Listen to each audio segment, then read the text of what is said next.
This is Brother Carter with Tasteful and Toxic. I also have my lovely wife with me, Val. Hey, Val. Be sure and tune in to us every Wednesday morning at 8 a.m. Don't sleep on us, baby. Get up, get your coffee. Tune in. We love you. God bless you. We'll see you Wednesday. Hey, good morning, and welcome to another edition of Tasteful and Toxic.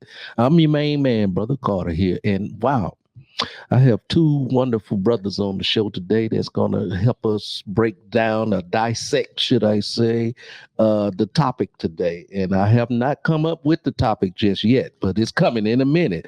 But first, I want to introduce the people that's on the show. All right, so then. I have my lovely wife sitting next to me. Hey, Val, say hey to the people. Hey to the people. How y'all doing out there? I love Tasteful and Toxic. What you love about Tasteful and Toxic? You know, it's there are words that can trigger you and can take you toxic, and then there are words that just give you you can just stay tasteful. Yeah. So I don't think that maybe it's not triggering. Yeah. It's a place you want to be. Yeah. So I like Tasteful and Toxic. Just be you. It's an up and down conversation. Okay, all right. Yeah. I like that. Mm-hmm. Also, we have Brother Anthony here with us today. Anthony, how you doing today? I'm doing well. Yeah. Blessed and grateful to be here. And I love those words. Blessed and grateful to be here. I gotta throw grateful. Yeah. And And that's what's wrong with the word. There's not enough gratitude out here, you know? Yeah, you know what I'm saying?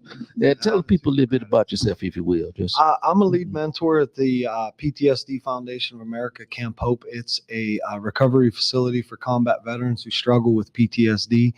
And we do a lot of fellowship in what is tasteful and toxic. yes, yeah, indeed, Wow. literally. Yes. Wow. Yes, and we also have one of my favorite brothers on the show today, Mr. DD. DD, how you doing, my brother? Hey, I'm doing great, Man, good. introduce yourself. Tell people a little bit about yourself, if you will. My name's Darren. I basically I'm a voiceover. I do work for commercials, apps, all that kind of stuff.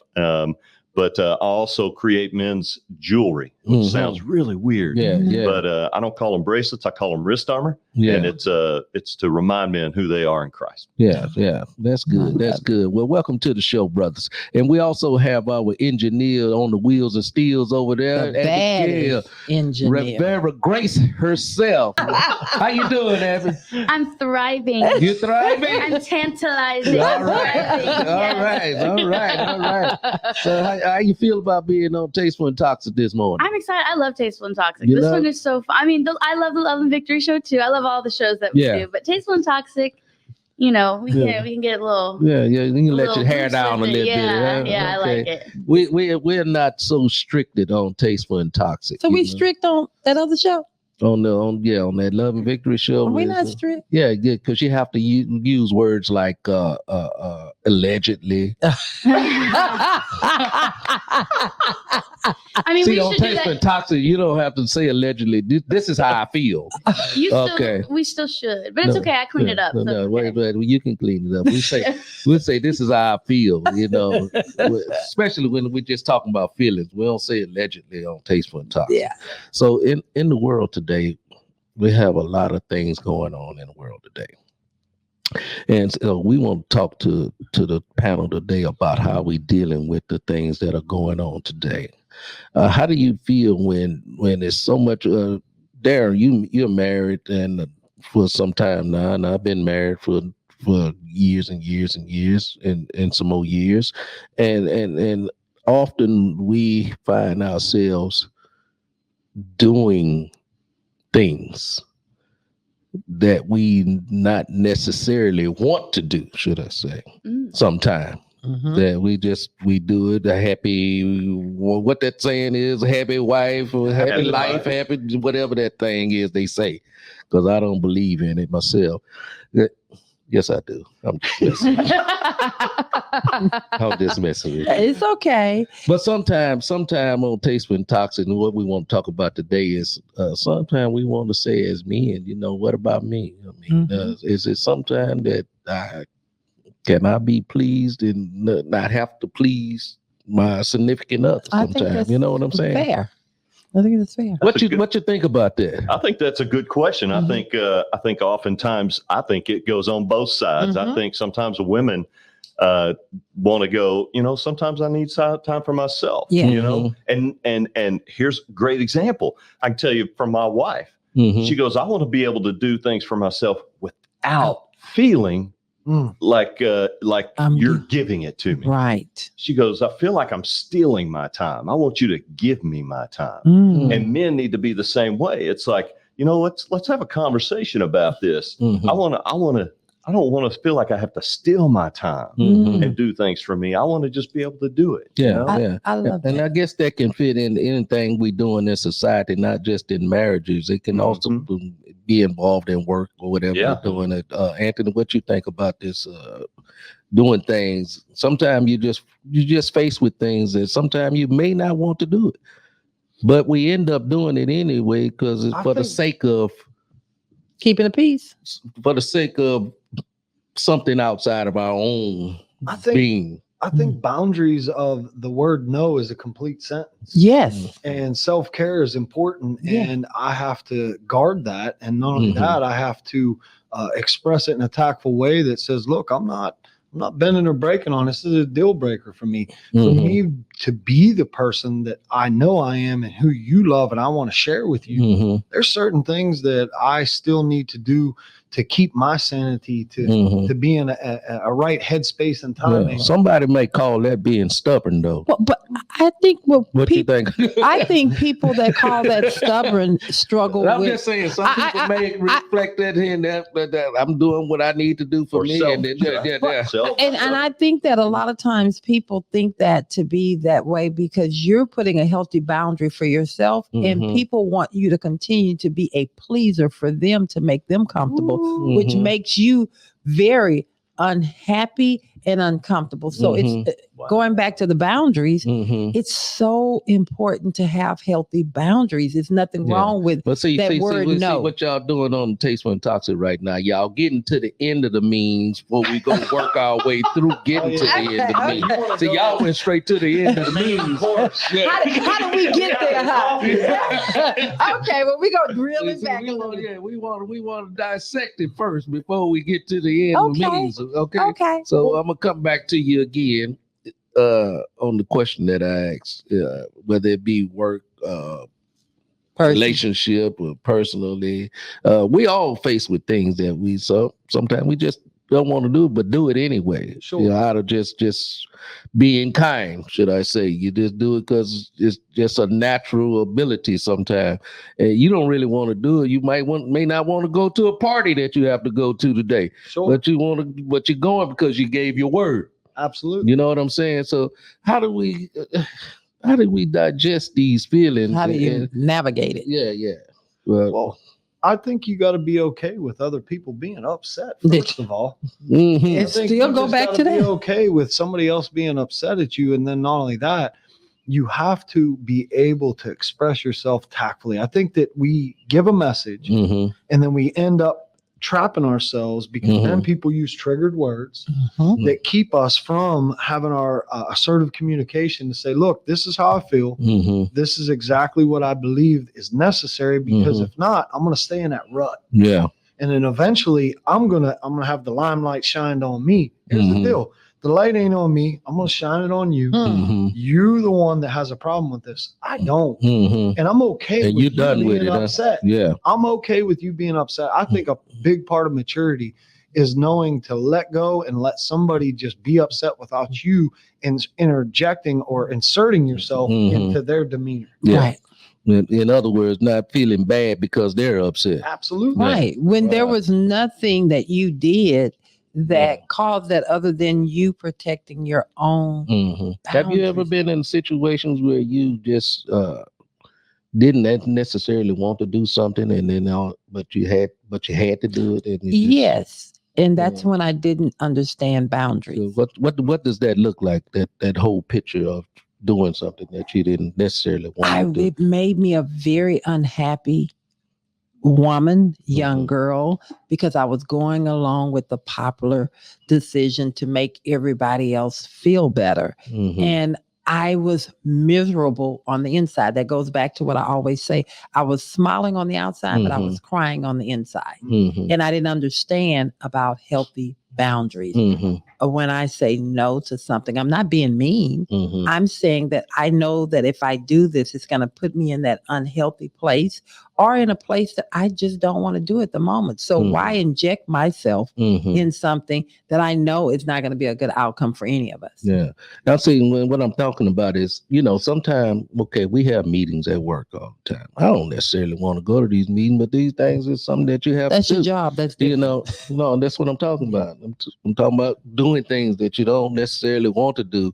How do you, because you have to adjust, should I say. I find myself, I don't want to be in this meeting. I sit down, but I have to bring my me to the meeting, even when I don't want to do it. Well, I think you have to put things in perspective. I think if this is my job, and I'm having to have this meeting because it's a part of my responsibility to keep this job, then I need to fix my attitude. And I'm dealing with this because this is my job. But if this is if this is something personal, if this is something so you treat your job better than you would treat your relationship, is what you're saying? No, I'm not saying that. I'm saying that on my job, I am going to this job, clocking in because this is how I feed myself. And a part of my responsibility on this job is that I have to attend certain meetings.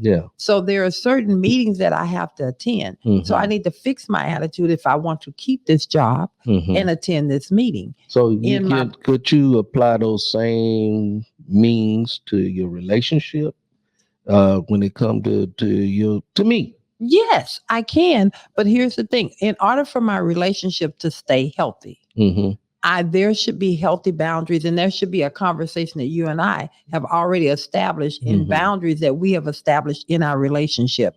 You know that there was a time that it was very unhealthy for me and toxic for me to go into certain situations. So I had to learn how to articulate that to you to say, if I go there, here's how it's going to make me feel. And you had to get to a place to understand that taking me into that place was going to put me in a situation that was not healthy for me. But it started with me setting boundaries for myself. I think that's a big part of it. I think it's figuring out knowing there's a toxic way to deal with that, and there's a tasteful way to deal with it. And it's knowing which way I'm dealing with it right now and which way I need to deal with it. And so on Tasteful and Toxic, what we try to do is on today's show is we want to mend these differences between applying how you react differently, whether it's a job or whether it's a relationship.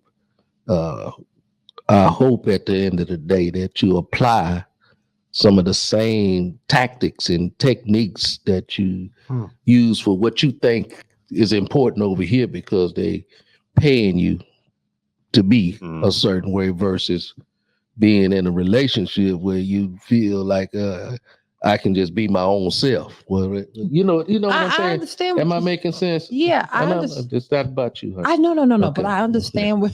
I understand. I can't stand it. See, he doing that so I can go toxic. No, I'm just kidding. I understand what you're saying, but it goes right back. Because people have different ways. What they deem important is the job, but the relationship we think is going to be there, so I don't have to put that much effort into it. So, but I disagree because that's not what I was saying. What I'm saying is that you still have to understand what's important at the moment in order for me to feed my family. It's important for me to keep this job. I need to fix my attitude because part of the requirements for me to have this job is I have to attend meetings. Right. And so I still have to show up and do my job in this meeting. I hear what you're saying. Okay. In my relationship, relationship is very important to me. So I still have to show up. I have to be present. And I also have to know that in this relationship, if I'm going to go to this place with you and it's going to make me uncomfortable, I have to learn how to communicate that in a way that is healthy to say, I love you, baby. I really want to be there for you. But if I go there, it's going to make me feel bad. And I know that's not what you want. I get what you're saying. Let me see if I understand something real quick, Brother Carter. So when you're talking, a lot of times what we do is we'll put more emphasis on our job and trying to make sure we're doing what's right there instead of putting that same amount of emphasis on our relationship. Because on your own person, you know, whether you want to lose weight or whatever the case may be, you tend to just say, you know, I don't feel like working out today, you know, but you don't put that same pressure, apply the same means to when it's something you deem important to you. And so what you think on this, Tony? Well, I'm trying to go somewhere with this conversation. I believe where you're trying to go is what's more important, your job or you? And really, at the end of the day, I believe we said job's a job. Job's a job. You know, come and go. Yeah. Now, if it's a passion and a purpose that you believe in, then fine. But I think it all goes back to is I don't want to be a people pleaser. And two, I think when it comes to Tasteful and Toxic, am I actually going to that person, whether it's a job or in a relationship, and having assertive communication, or am I talking around their back? Am I being disgruntled in front of everybody in inappropriate situations? Do I take that first to that person in private to where I actually deliver my message that's receivable and then also give them time to process that? And if they don't process it and you don't get results, then you bring somebody else in it. Now you do it again. And then if that doesn't work, then you bring it to the whole group. But I believe there is a specific process that you need to go through to have assertive communication and also not be a people pleaser, because I think it sets you up for failure. And, you know, often when we're in our work environment, should I say, we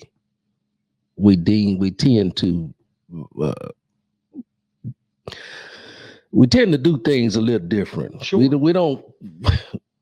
We don't just go to the work job and just tell somebody how we feel, you know, and you know, give them peace of my mind or whatever the scriptures, whatever the sayings may be. You don't do that. But it's easier when it comes to the ones that are closer to you. To just allow yourself to be who you are, the individual that you wish you could have been at the job, should I say? Okay, you know, and so identifying those two individuals in your life, I think at the end of the day, we should take what we deem as important, take that attitude and apply it in all areas of your life. If that makes sense, if you can take that attitude, I don't like this boss, but that boss will never know I don't like him. But he will know it. He will know it because if you don't, I'm talking about to the natural man. Okay. If you got a boss, you go to work every day, you've been doing it for 20 years.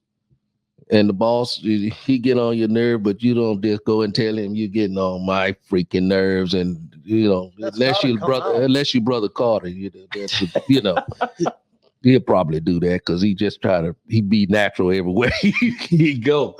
So, you know, I just think people just need to stop being so wishy-washy and two-faced it. On all sides, right? Yes. On all sides. But I think that's misinterpreting what I was trying to convey. Maybe I didn't do a good job at it earlier, because I do think that the person that you are is showing up no matter where you're at. Even if on the job I don't say anything and I show up, it's still being expressed.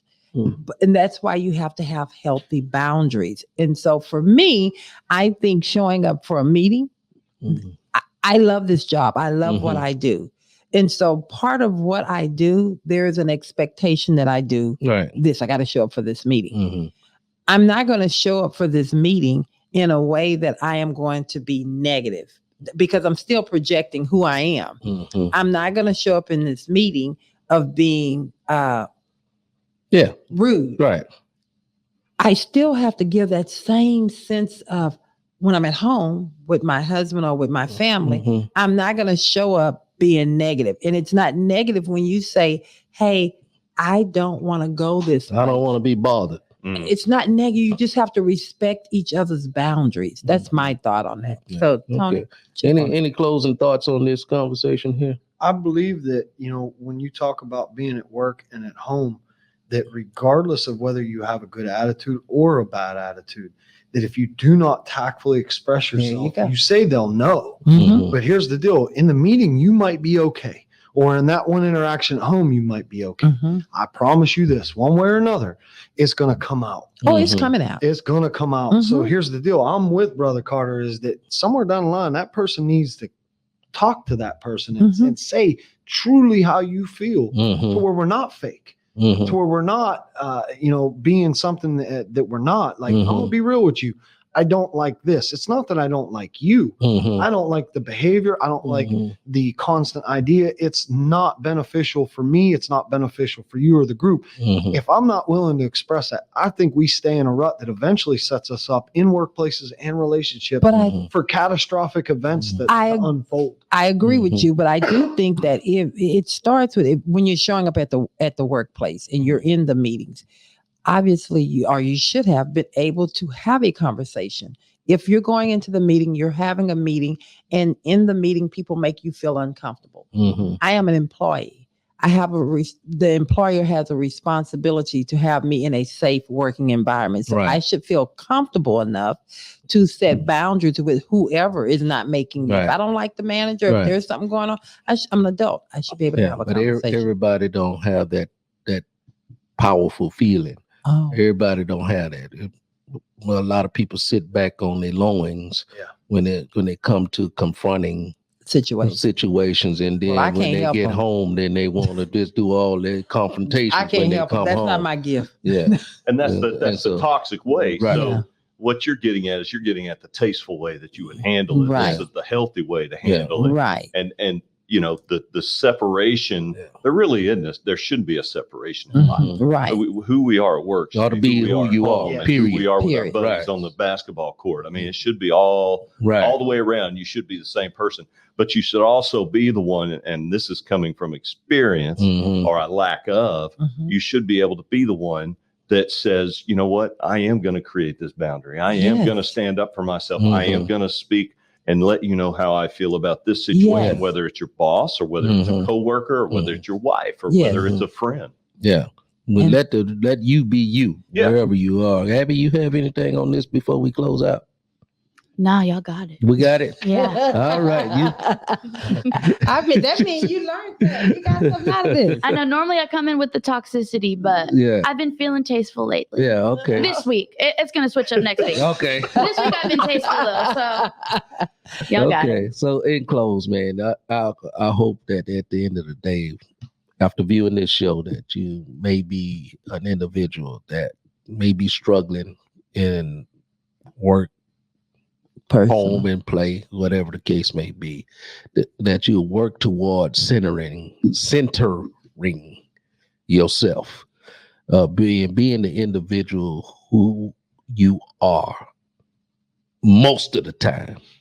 I ain't gonna say all of the time because there's different personalities that show up in us all sometime, but try to get to the center, to the core of who you are as an individual. And be that individual and be okay with that individual. 100 at the end of the day. Yeah, and I'm okay in the boardroom. And out the boardroom. Yeah, well, don't be in the boardroom. Don't go in the office meeting and just hey, how you doing? And then you get on, you mother sucker. Okay, so let's stop doing that. Okay, 100%. So there's been another edition of Tasteful Toxic with Brother Carter. We have Dee here with us. We have AM with us. AM. Yeah. AM. Yeah, I got it right. And then we have VC with us. VKC, should I say. There you go. And thank y'all for being on the show. And thank you, Abigail, for staying in and doing what you do with the light camera action thing. Appreciate you. And until next time. All right. We're out.